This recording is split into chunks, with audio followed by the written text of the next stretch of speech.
વધુ સમાચારમાં વાત કરીએ તો વિકસતા અમદાવાદમાં વિવિધ વિસ્તારોમાં નવા મોલ કોમર્શિયલ ટાવર જે છે તે ઊભા થયા છે, પરંતુ અહીં ધંધો શરૂ કરનારા ઘણા ખરા વેપારીઓ પ્રોફેશનલ ટેક્સ ભરવામાં ઊણા ઉતરતા હોય છે તેવું લાગી રહ્યું છે। આવા સમયે અમદાવાદના નોર્થ વેસ્ટ ઝોનના અધિકારીઓ કોમર્શિયલ ટેક્સને લઈને સપાટો બોલાવ્યો હતો, જેમાં ખાસ કરીને એસજી હાઈવે પર આવેલા પેલેડિયમ મોલમાં આવેલા અનેક એકમો કે જેમણે પ્રોફેશન ટેક્સ અંગે જાણ નહોતી કરી અથવા ટેક્સ ભર્યો ન હતો અથવા ટેક્સ અધૂરો ભર્યો હોય તેવા લોકોને દંડ ફટકારીને આશરે 8 લાખથી વધુ રકમ વસૂલવામાં આવી છે।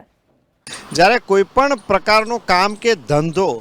કોઈ દુકાનમાં કે શોરૂમમાં શરૂ કરવામાં આવે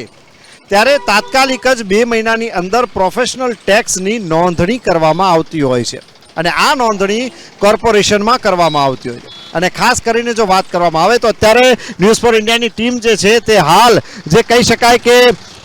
નોર્થ વેસ્ટ ઝોન જે છે તેની જે કોર્પોરેશનની ઓફિસ છે તેની બહાર ઊભી છે અને તાજેતરમાં જ જે કહી શકાય કે એવી એક માહિતી મળી છે કે જેમાં એસજી હાઈવે પર આવેલું જે પેલેડિયમ મોલ છે તેમાં લગભગ